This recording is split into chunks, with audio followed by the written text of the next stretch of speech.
Rabbits, rabbits, said the driver.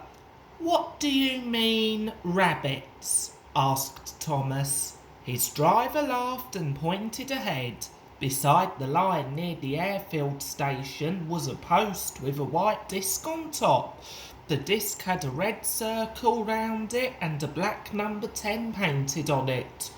Rabbits have been building burrows under the line, the driver explained. They've made the ground unsafe, so the Fat Controller has had to bring in a speed limit here until the embankment can be strengthened. But it's the steepest part of the line, protested Thomas. How shall I get up the hill when Annie and Clarabella fall on market day if I can't increase my speed at the bottom? You'll manage, said his fireman, but Percy's trains are often heavier than ours. He won't like it much. Percy didn't.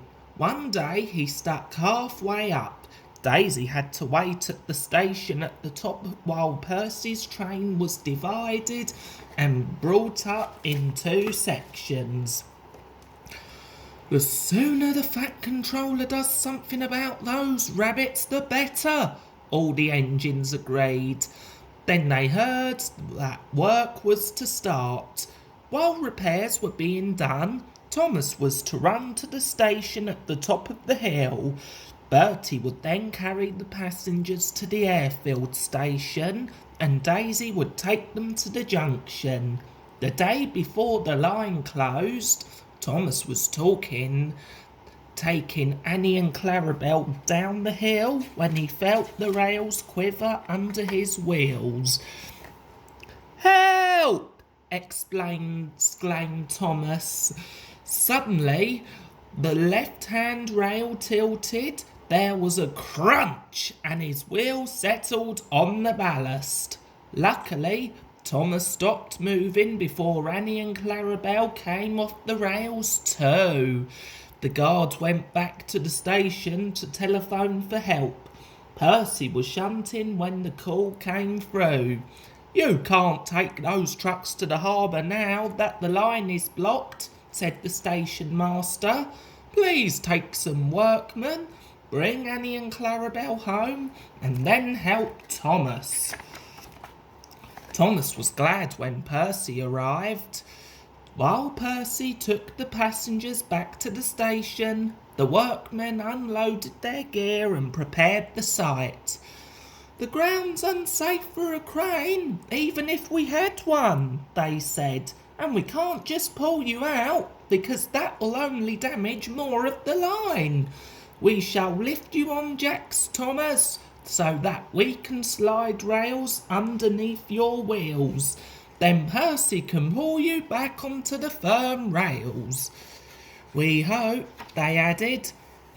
How long will that take? Asked Thomas. The foreman shrugged. Who knows, he said. 2 hours, maybe 3.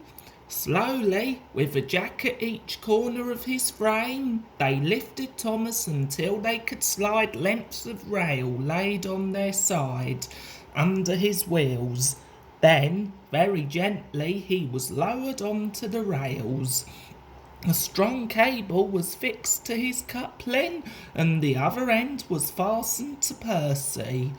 The Fat Controller had come to watch. Are you ready? Heave! He called to Percy. Carefully, Percy took up the strain. The cable tightened. Percy pulled again. The cable stretched and held. Very slowly, Thomas moved backwards, his wheels running in the grooves in the sides of the rails. Then with a jolt, first one pair of wheels, then another, and at last the third, came safely back onto the firm heart of the railway. The men unhitched the cable and Percy was coupled properly to Thomas. Thank you, Percy, said Thomas gratefully, and Percy pulled him home.